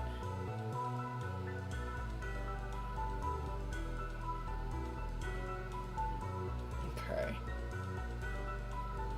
Okay. We may have to do a little doctoring on the... Well, maybe not. We might have the right hand equipped. Okay, so first off, let's get this shoulder down. Ow. Then... we can... Which side does this need to go into?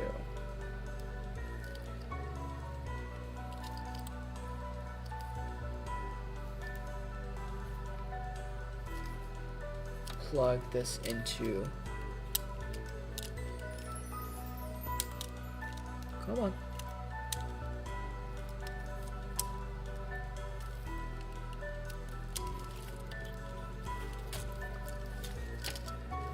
Plug this into here, hopefully.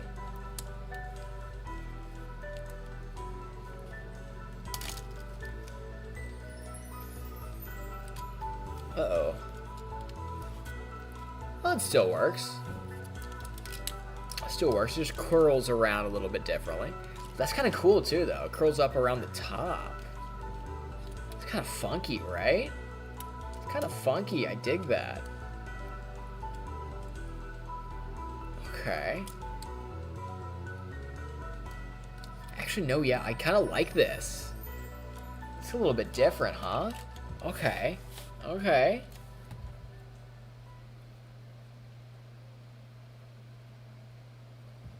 Alright. So then we gotta take the hand off. And this. Just come around here.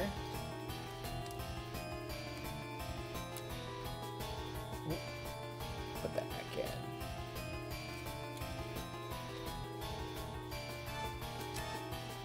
That is something I may have to glue.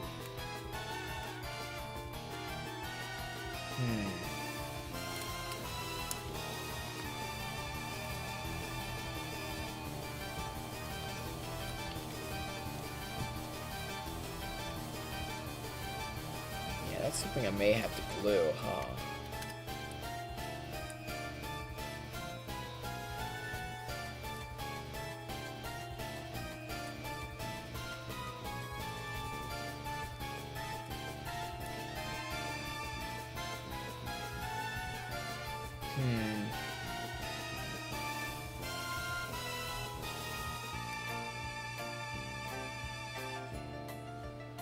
Actually, I may be able to trim this down and then glue it. And then that might fit better. Let's do that. Let's trim it down a little bit. See if we can slot this in.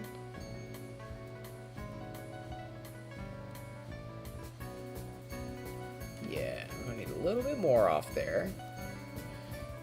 That's one of the fun things I like too about Gunpla and model kits in general.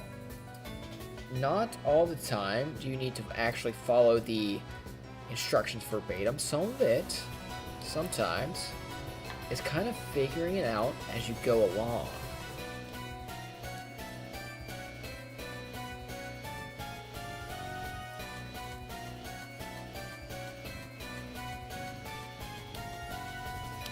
So let's trim this down. And what I'll do is I'll take a little bit of glue and I will glue this in.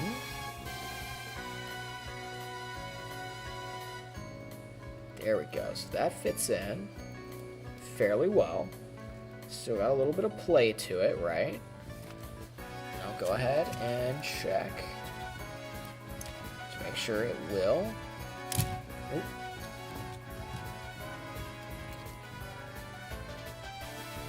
Actually, that'll be good. I'm sure. Let's get this in here.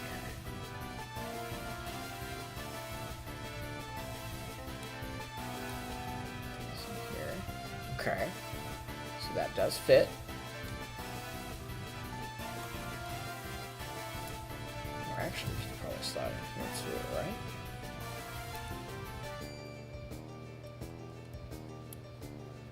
Okay, yeah, that's what we'll glue it. We'll glue it in there. Take this bad boy. This goes.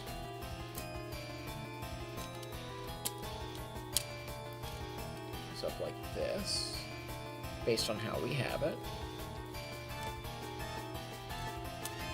Then it comes down around here, like so.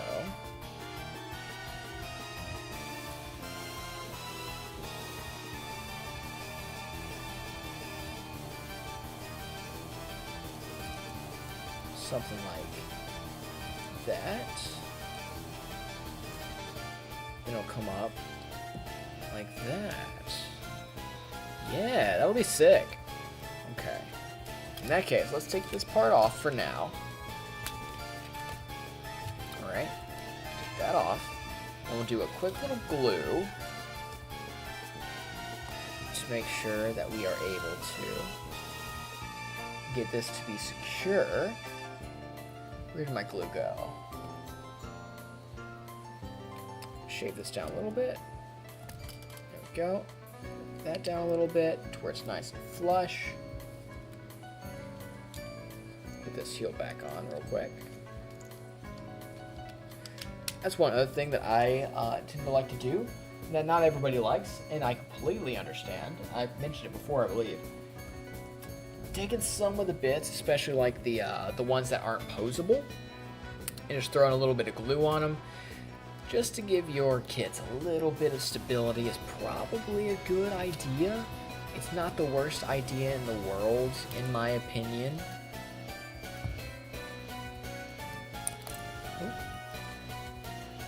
I understand completely the reason why some people would be a little bit hesitant to do so, especially with posable parts of the kit.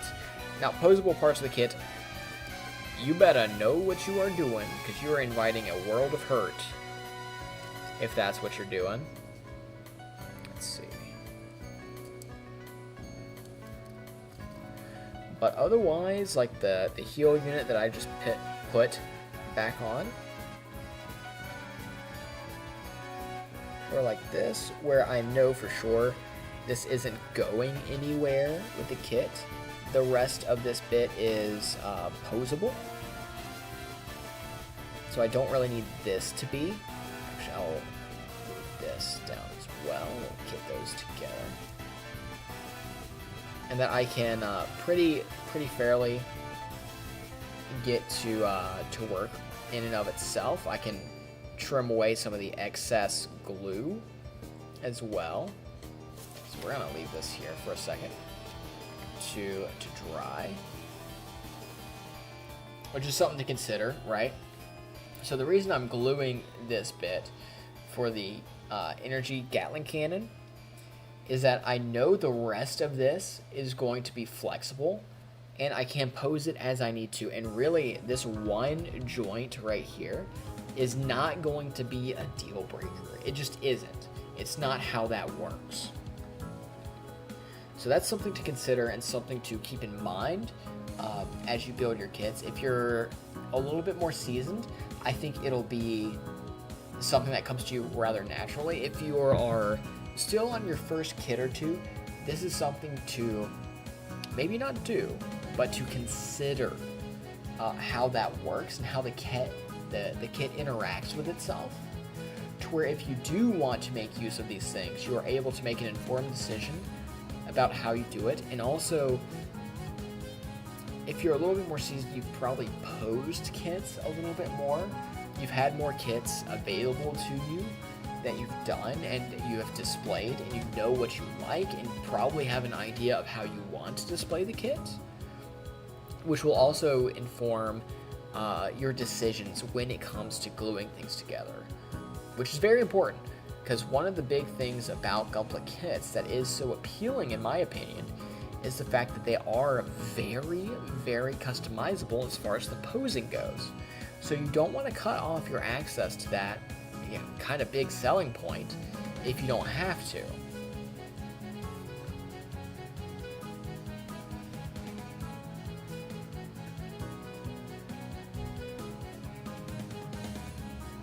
While we're waiting for that to dry, I'm going to browse my phone a little bit here.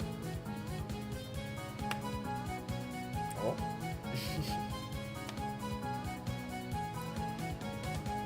My best friend sent me something. I'll have to watch that later because I'm sure that's going to make me laugh. In a hilarious but very ugly laugh kind of way. You know what I mean? Like when you belly laugh, but it's far beyond.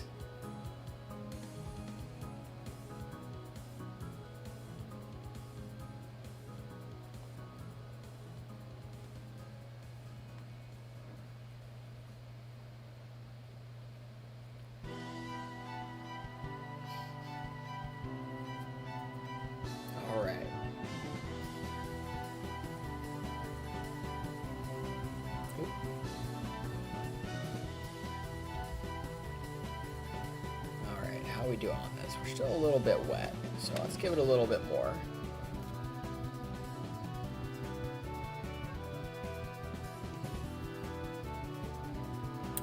Take this. Oh yes, the hand unit. I need to make sure this is somewhere where I'll remember it. So that's the hand unit. Alright guys, remember this is the hand unit, and we need to remember that. I'll actually put this backpack back on. This boyo.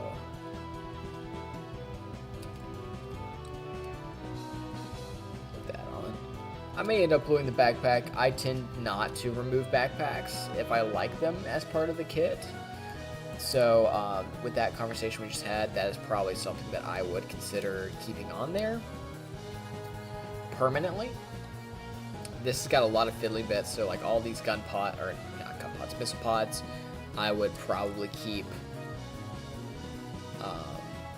movable and not stuck in one position, especially with stuff that's cool, like the chest that opens up, the hips, these leg pods as well, which actually, for now, let's close those.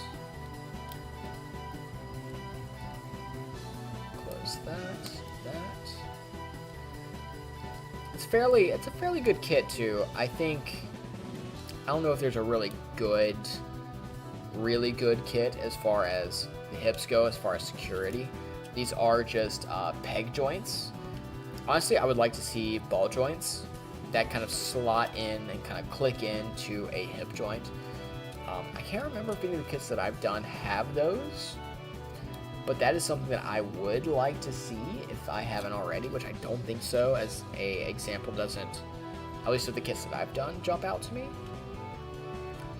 I feel like that would be a more secure and more interesting solution to the issue of hip joint stability, or not stability even, but integrity, strength.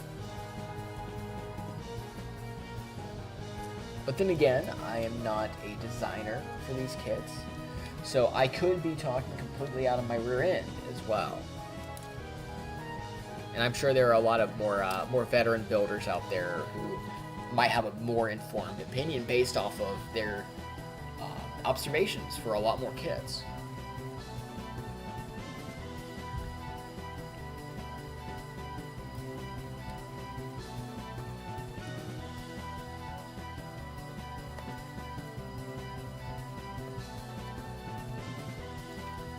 Let's see if we can.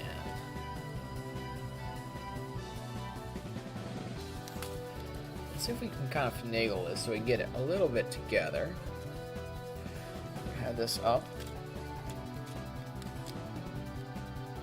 Like so.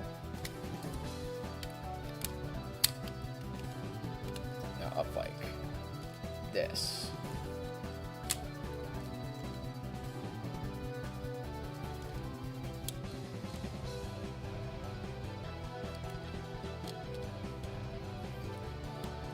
Come on.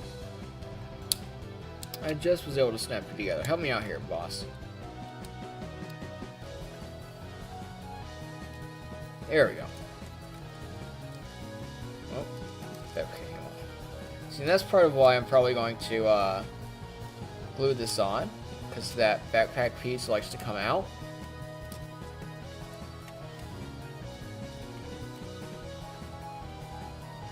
Let's see. Now, will this piece have enough room? It may not.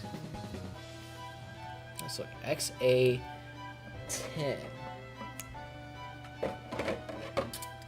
Let's look at our bits here. XA10. Yes, I can already see this has got a lot more room to where that handle, the grip of the weapon, should be able to slot in pretty well. You have to use 9. I think this should fit. Let's check first.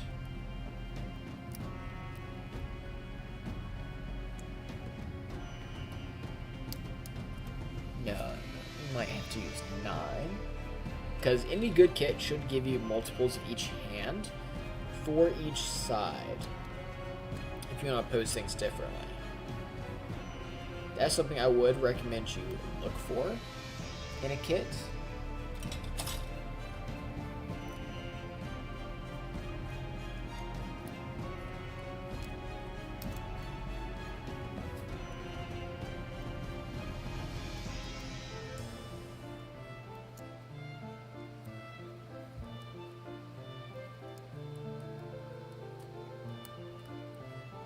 Yeah, that should work a little bit better. Move this. Oh, come on. Work with me here. There we go. Can pose the thumb around it. Ooh. Work with me here. You can do it.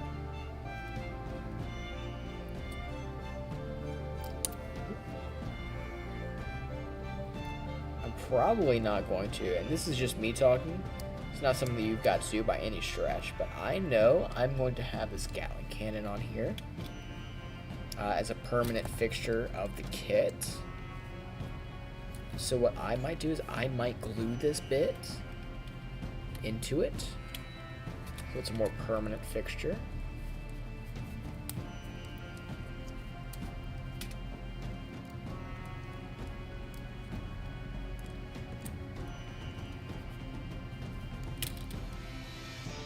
Let's see, can we get this slotted in here?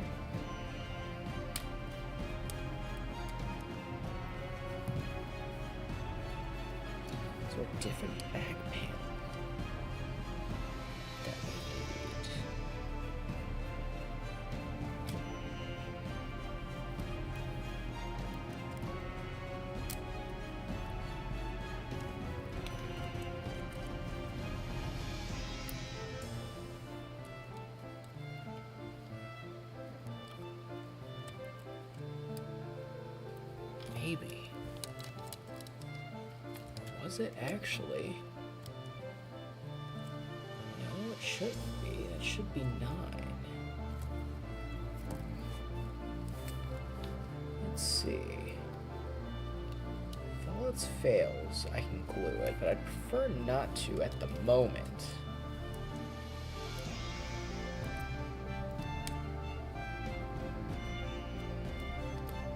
I could also shave it down into position. Let's try the other hand real quick. We did pull multiple of these.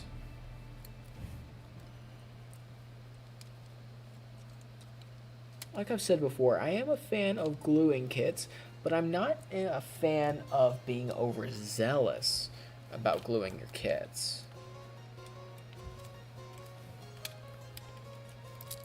Oh, come on now. Help me out here. Help me out here, bud.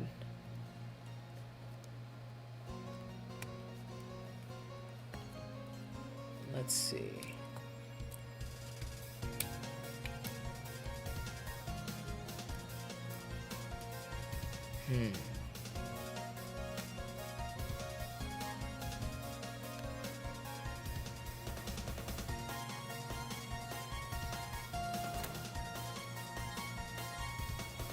Goes in there. This goes here, or it should.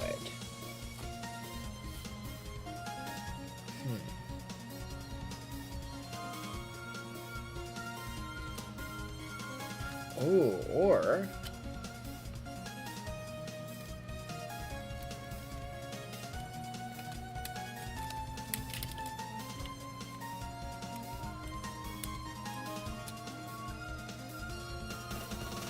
there we go.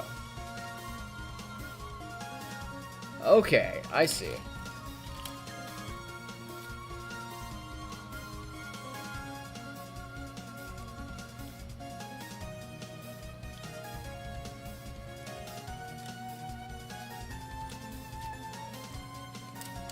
Nope. Come on, kid. You can do it. It's always the last bits that are a little bit more fiddly, isn't it? Okay, I see how this is supposed to work now. Just move the thumb out of the way. Put this handpiece in. There. Put this.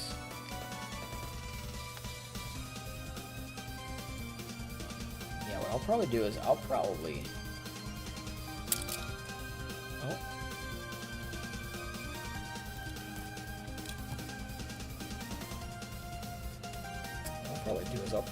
glue this in. I think that's probably the best move.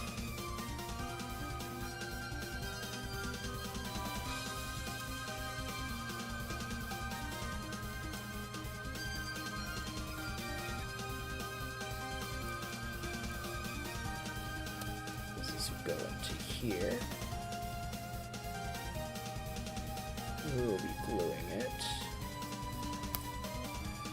This will go into here. And this will go back into the back unit.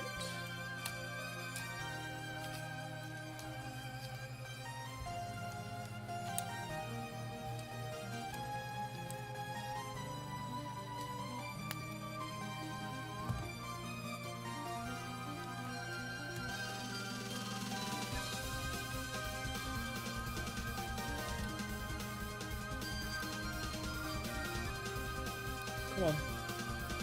You can do it. You guys can't see it right now, but I am hunched fully over my desk in concentration. Come on. Come on. We are almost there. We are so close to being there.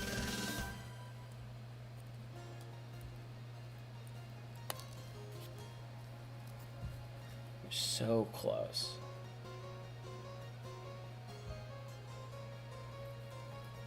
Let's see here. Okay. Let's Put this in. Come on, old girl. Come on, old girl.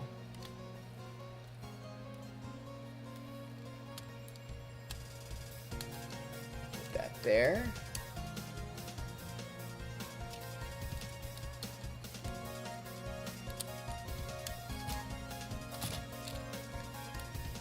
This into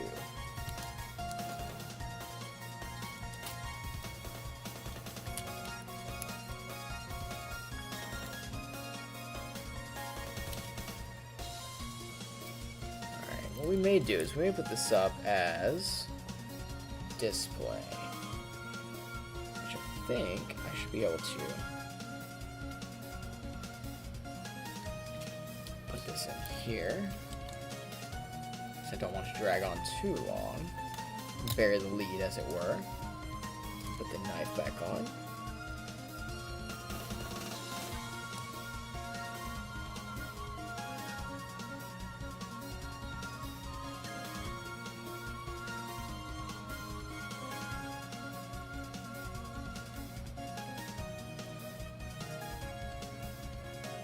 Go.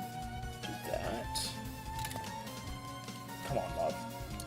Work with me, baby. Work with me. We're almost at the end.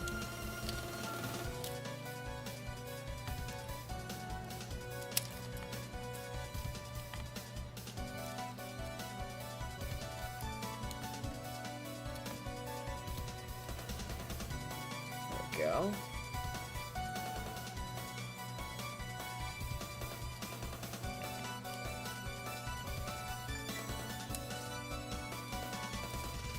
Put it, the Gatling gun over here as if it's being stored.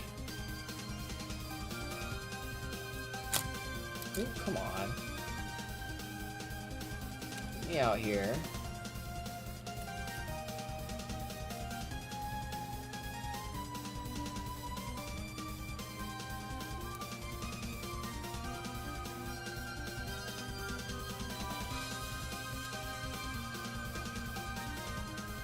That's probably the better option for now. I don't want to spend 15 minutes fighting with this thing.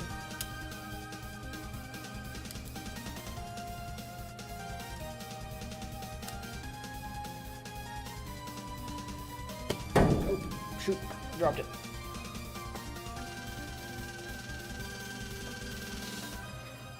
All right.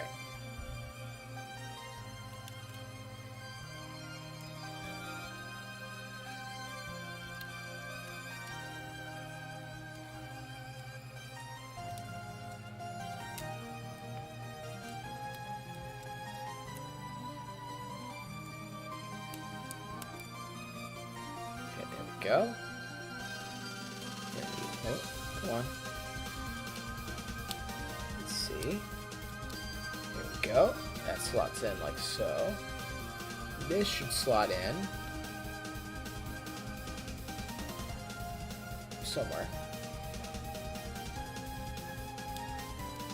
Here.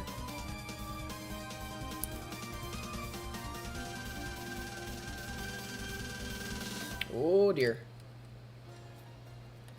That danger that I was talking to you about. These fiddly bits can get you if you're not careful. Let's go as in here, which we might be better off applying a little glue there as well.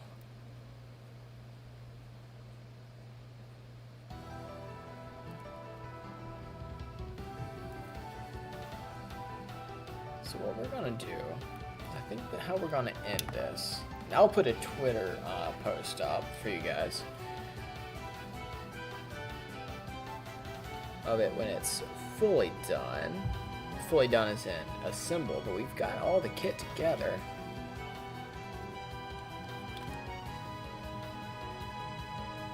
Once this is dried and ready to roll. Go.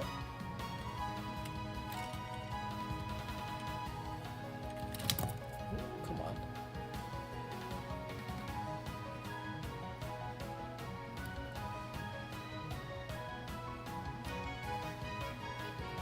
go. This is a little bit funky. It's usually cool, but it's being a little bit of a pain.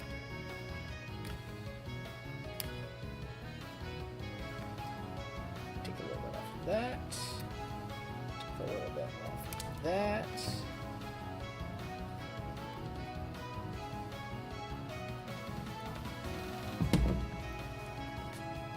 Drop that. Put this into here.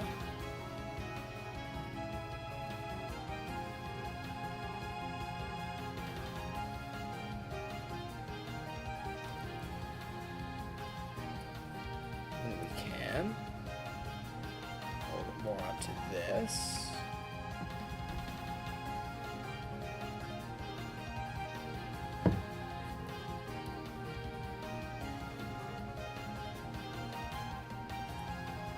Alright, we will let this dry. That will be cool.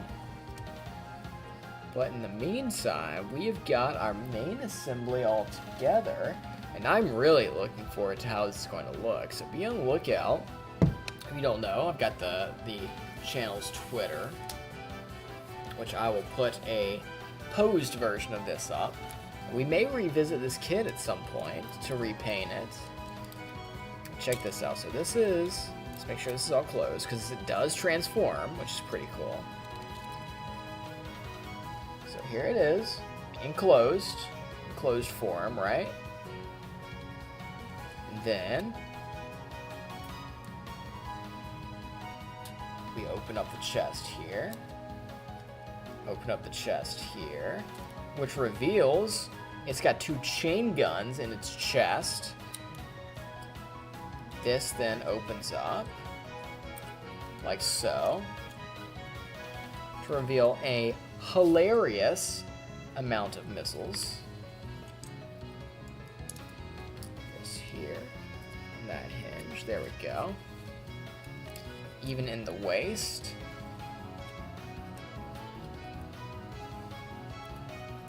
Like so, and like so. Then even along the legs, nothing is safe. This dude is absolutely strapped. Like so.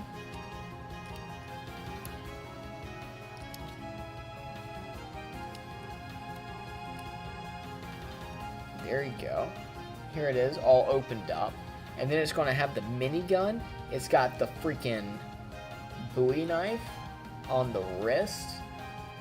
Absolute G. Let me move this actually out of the way here.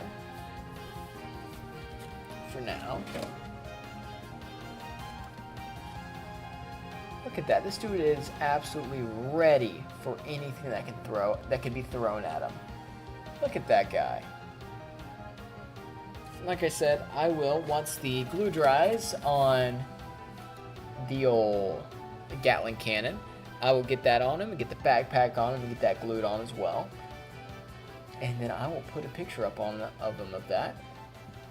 This was a cool kit. Again, outside of, if I was to review it, the head was actually surprisingly easy to put together. I was really, really surprised and satisfied with the head. The chest, this torso bit right here, this was the problem point. This was the problem point right here. Even though it's got cool features with it opening up to reveal the Gatling guns in its chest, it is cool, but it was finicky to put together. So I would say if you're looking to buy this kit, which is the Heavy Arms Master Grade, be prepared for that, because I was not. Other than that, the waist was fairly good to put together. The arms are actually one of the better points of this kit, in my opinion. The missile boxes on each side are fairly secure, and these back ones, if they come off, it is a simple peg joint, right? So they're easy to put back on. It's not an issue. This is not a grenade kit, which, if you're not familiar with that term, is a kit where if you drop from even a little bit of height, it seems to explode into a million pieces like a grenade. The hands are hands, all right? They are finicky. I personally have not had a lot of good experiences with hands in Gundam kits. That may be a skill issue, but that is something I would put out as a potential issue. The accessories. The army knife, really cool. I really like it. I like that it folds out and in. The missile boxes, very well constructed. They feel secure. The legs, with the exception of it, as I mentioned earlier, it is a peg joint that goes directly into the hip sideways, like that.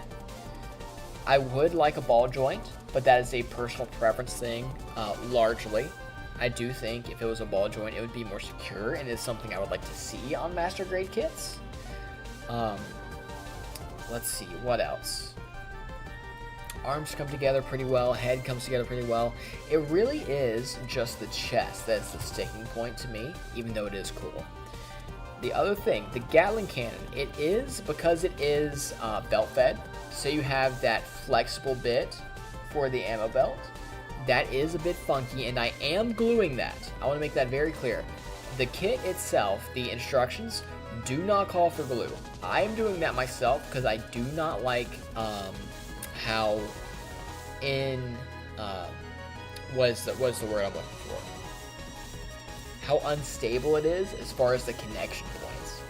I think if you're gonna have an annoying moment with it, other than the chest, it's going to be the Gatling cannon, and I would recommend gluing that.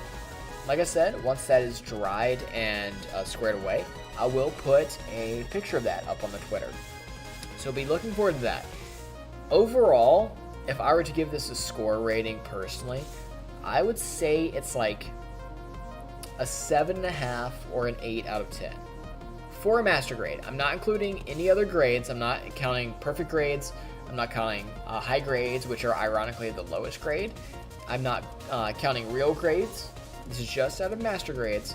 I would give this a 7.5 or an 8. I really like the integrity.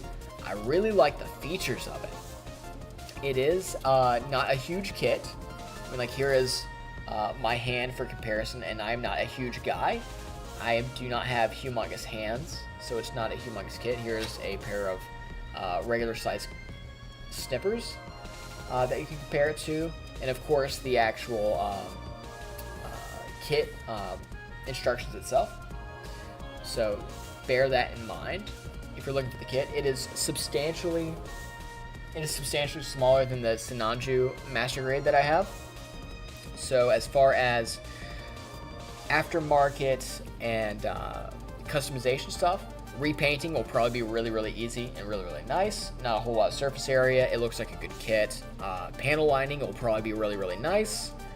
For the little bit of panel lining that there will be, there's not, I know it's hard to see on your end, but on my end, there's not a whole lot to panel line, as opposed to like real grades that I put together that have a lot of really nice panel lining.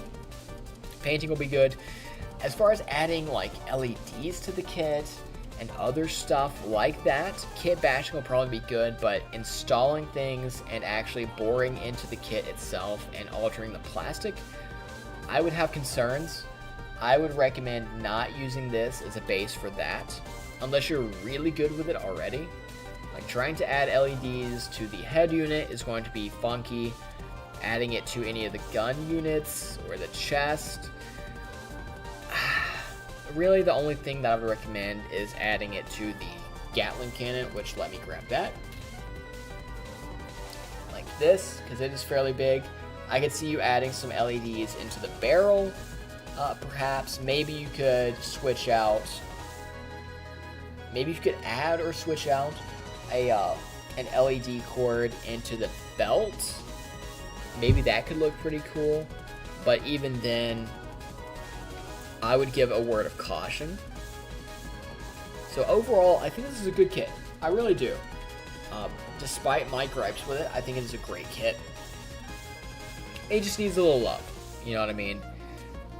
I think as a first master grade, maybe choose a different kit. As your second kit, I think this is a strong contender, right? And that's about it as far as my thoughts on the kit go. It was really cool to put together, and I do look forward to the glue that I've applied to the kit drying, getting that on, getting the backpack glued on as well, and I think it'll turn out pretty good. I'm definitely, like I said before, I do like this kit a lot. It's definitely going on a shelf somewhere. I don't know where yet because I'm very concerningly quickly running out of space to put kits and models and anime figures and all. But I will keep you guys posted when we get this guy finished up and have him in a home somewhere in my home. But anyways, guys, I hope you had fun tuning into this. I certainly did. I enjoyed finishing up this kit and building it all the way through with you guys over the past, month or so? Something like that. And I hope you did too. And I look forward to seeing... Ooh, goodness, I can't keep hiccuping like that. I look forward to seeing you guys next time, which will most likely be tomorrow. Because if you guys know, if you guys are in the know, if you've been around, you're a cool guy, you've been around, you know it is Tuesday tomorrow. So we're going to be playing some Touhou. Specifically, Touhou Luna Nights. Because we started that last time, we made a fair bit of headway. So I think we're going to be continuing that Metroidvania style gameplay. Good yapping game. So I hope you'll be around then. Probably, barring any unforeseen circumstances, probably around the same time. Probably going live around 7-ish. Running to maybe 9-ish. Kind of like what we did today. Hour to 2 hours. But just in case that's not to your taste and I don't see you tomorrow, I hope you have a fantastic day tomorrow. I hope you have a fantastic rest of your day today and a good rest of your week. And as you will be hearing a lot this week, if you're a fellow American like me, I hope you have a fantastic 4th, and I appreciate you and I love you guys. In any case, I hope to see you next time. Peace.